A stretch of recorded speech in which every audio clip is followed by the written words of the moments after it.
The religious landscape of the Indian subcontinent spoke largely in one voice.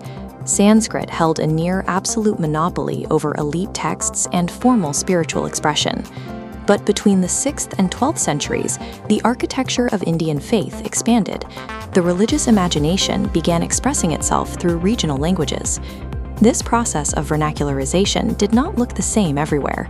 Different regions adopted local languages for entirely different religious purposes.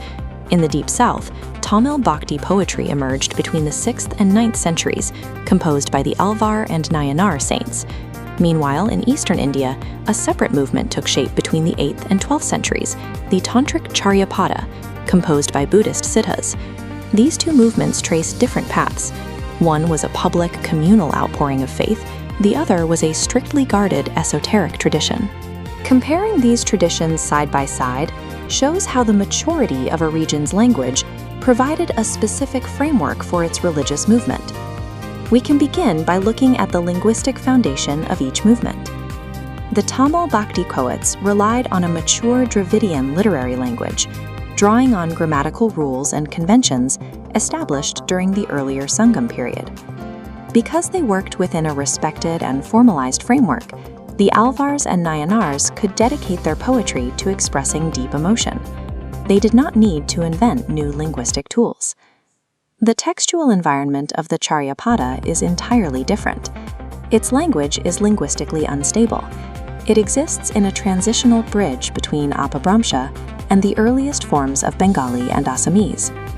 These Buddhist Siddhas wrote exactly as their regional language took shape, with no standardized grammar or fixed literary traditions to rely on yet.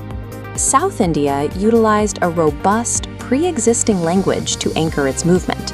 Eastern India birthed a new religious tradition alongside a newly emerging language. This leads to the second pillar, how these poets communicated and who they intended to reach. The Bhakti strategy was public. The poetry was direct and designed for maximum accessibility.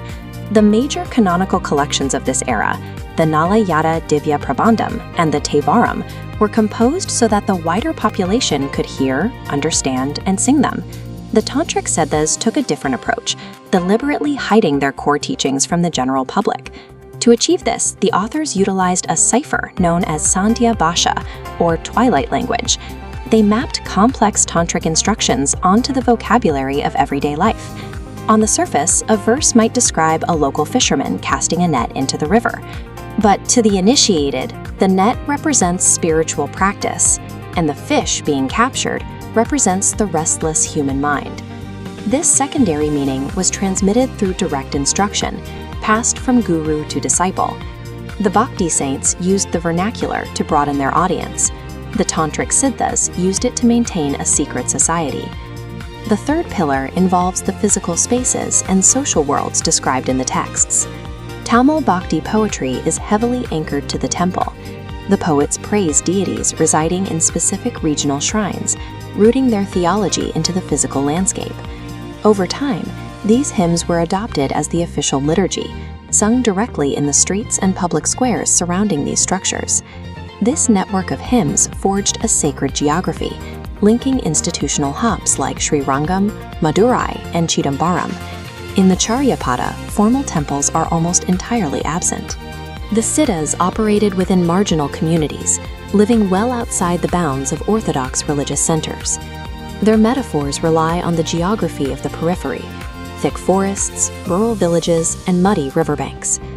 The subjects of these poems are not priests or kings. They are wandering yogis, hunters, farmers, and boatmen. While the Bhakti movement centralized its religion into monumental urban architecture, the Tantric poets moved theirs into the rural margins. Finally, we arrive at the fourth pillar, the religious pull of the practitioner. The Bhakti orientation demands intense longing and absolute emotional surrender. For the Alvars and Nayanars, God was not a distant abstraction. The deity was a personal entity, accessible within the temple idol. The Charyapada turns entirely inward, abandoning devotional worship to an external figure. Instead, the tantric goal is the transformation of consciousness and the physical body through a rigorous yogic discipline. When Siddha authors write about achieving great bliss or entering the void, They are documenting precise internal anatomical and mental processes.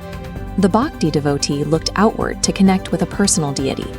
The tantric practitioner looked inward to change the code of their own mind and body. Both of these movements effectively broke the ancient monopoly of Sanskrit. In the South, a mature literary language supported a public, temple-centered, and deeply emotional movement. In the East, an emerging proto-language produced a secretive, rural, and internally focused yogic tradition. This reveals a critical historical insight.